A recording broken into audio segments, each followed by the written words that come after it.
India पर जंगी जुनून सवार हो चुका और मोदी बावला हो चुका है। कभी आपने सोचा कि जुल्फिकार अली भुट्टो के ड्राफ्ट किए हुए सिंध तास मुआहदे में ऐसा क्या है कि भारत ना चाहते हुए भी इससे जान नहीं छुड़ा सकता?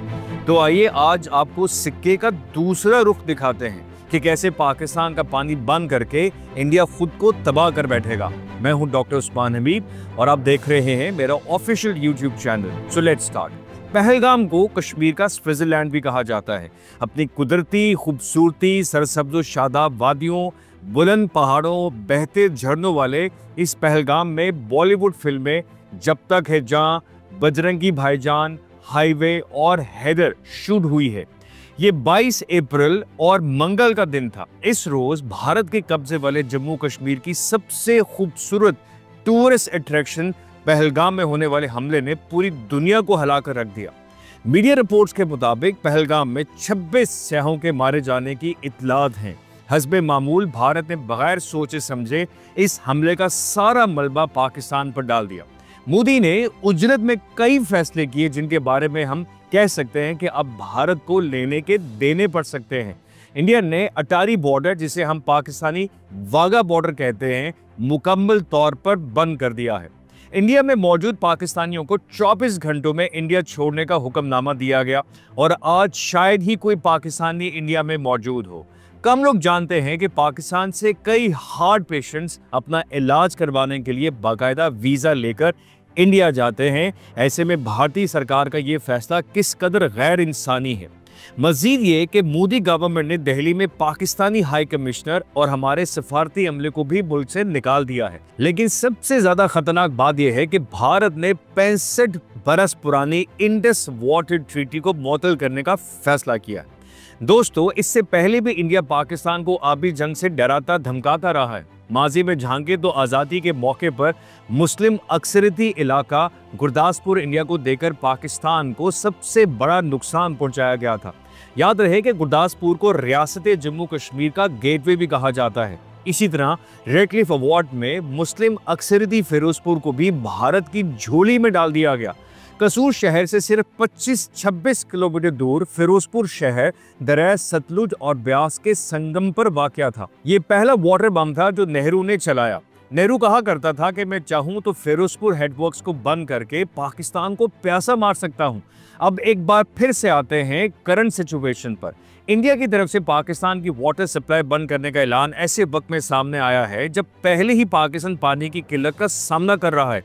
आपने गुज़श्ता 1-2 माह में देखा होगा कि कैसे पंजाब से 6 नहरें निकाले जाने के बाद सिंध के काश का सरापा एहतजाज हैं और सूबों के दरमियान नफरत अपनी इंतहा पर है। क्या वाकई इंडिया सिंध तास मुआहदे से आंखें फेर सकता है और पाकिस्तान का पानी बंद करके यहाँ की ज़राअत को बर्बाद कर सकता है? तो इसका सादा सा जवाब है बिल्कुल भी नहीं। इंडस वाटर ट्रीटी असल में क्या है, आइए पहले ये जान लेते हैं। सिंध तास मुआहदा 19 सितंबर 1960 को पाकिस्तान और इंडिया के माबैन तय पाया था, जिसमें आलमी बैंक सालिस था। उस वक्त के भारत के वजीर आजम जवाहरलाल नेहरू और पाकिस्तानी सदर जनरल अयूब खान ने कराची में इस मुआहदे पर दस्तखत किए थे, जबकि वफाकी वजीर पानी और बिजली और कुदरती वसाइल जुल्फिकार अली भुट्टो ने इस मुआहदे का ड्राफ्ट और समरी बनाई थी। सिंध तास मुआहदे या सिंधु जल सांधी के मुताबिक मगरबी दरियाओं यानी सिंध, झेलम और चनाब पर पाकिस्तान का कंट्रोल होगा, जबकि मशरकी दरियाओं यानी रावी, ब्यास और सतलुज का कंट्रोल भारत के पास होगा। याद रहे कि इस मंसूबे की तकमील के लिए वर्ल्ड बैंक के अलावा बरतानिया, अमेरिका, कनाडा, ऑस्ट्रेलिया, न्यूजीलैंड और वेस्टर्न जर्मनी ने भी फंडिंग की थी। आज की बात करें तो इंडिया पाकिस्तान के हिस्से का पानी रोक नहीं सकता, क्योंकि इसके पास इस पानी के लिए कोई बड़ा स्टोरेज पहले से मौजूद ही नहीं है। ऐसा करने के लिए भारत को बड़े डैम्स बनाना होंगे और डैम बनाने में 4-5 साल तो लग ही जाते हैं। बड़े डैम्स बनाने के लिए बहुत सरमाया चाहिए होता है, जो कि तीसरी दुनिया के ममालिक के लिए मैनेज करना काफ़ी मुश्किल होता है और डैम्स बनाने के लिए गैर मुल्की बैंकों से कर्जे भी लेने पड़ते हैं। अगर इंडिया जल्दबाजी में कोई ऐसी ओछी हरकत करता है तो इसे वो खुद को ही नुकसान पहुंचाएगा। और ऐसा मुमकिन है कि ऐसी ऊट पटांग हरकत करके मोदी थोड़े वक्त के लिए पॉइंट स्कोरिंग तो कर ले, लेकिन जब बड़े पैमाने पर सैलाब खुद इंडिया को ही डबो रहे होंगे तो फिर इंडिया को एहसास होगा कि कुदरत को कभी तब्दील नहीं किया जा सकता।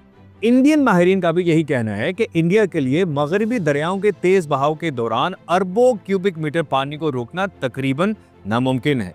यहाँ पर मैं अपने व्यूअर्स को बताता चलूं कि इंडस वाटर ट्रीटी को भारत अकेला ही मुअत्तल या मनसूख नहीं कर सकता। इंडस वाटर ट्रीटी का जामिन आलमी बैंक है। ये मुआहिदा बैनुल-अक़वामी सतह पर पॉलिसी और जमानत याफ्ता मुआहिदा है। मुआहिदे के एक आर्टिकल के मुताबिक सिर्फ उस सूरत में मुआहिदा खत्म हो सकता है जब भारत और पाकिस्तान दोनों तहरीरी तौर पर राजी होंगे।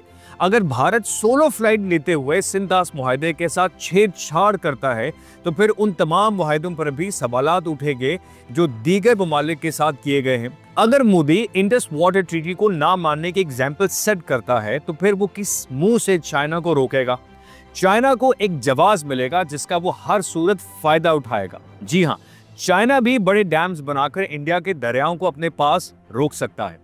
अगर चाइना ने सिर्फ ब्रह्मपुत्र दरिया का 30 से 40% पानी रोक लिया तो इंडिया की रियासत आसाम खुशहाली का मंजर पेश करेगी। भारत में इंतहा पसंद हिंदू जमात बीजेपी हुकूमत यानी मोदी सरकार इत्तेहादियों के मरहून मिन्नत है और कमजोर बैसाखियों पर खड़ी है। अब तो इंडिया से भी आवाजें उठ रही हैं कि ये सारा ड्रामा मोदी ने अपनी खोई हुई साख बहाल करने के लिए रचाया है।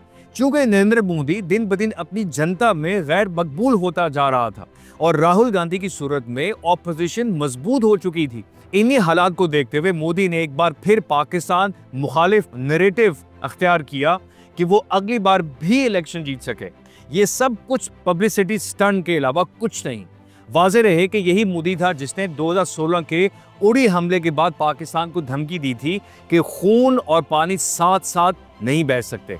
तो दूसरी जानिब पाकिस्तान जंग के लिए तैयार है। ऐसे में पाकिस्तान ने अपनी फ़ज़ाई हदूद भारत के लिए मुस्तकिल बंद कर दी है, जिसके बाद इंडिया की एयरलाइंस को करोड़ों रुपए का यौमिया नुकसान होने लगा है। अगर आने वाले दिनों में जंग शुरू होती है तो पाकिस्तान इंडिया के किसी भी हमले का जवाब देने के लिए मुकम्मल तैयार है। अब आखिर में मैं लाइटर नोट पर आपको बताता चलूं कि पाकिस्तान में सोशल मीडिया पर ऐसी पोस्ट भी शेयर हो रही हैं कि इंडिया वालों डरो उस वक्त से जब ताजमहल की दीवारों पर लिखा होगा कल भी भुट्टो जिंदा था, आज भी भुट्टो जिंदा है।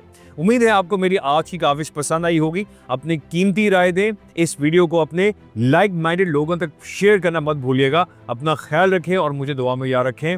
अल्लाह हाफ़िज़।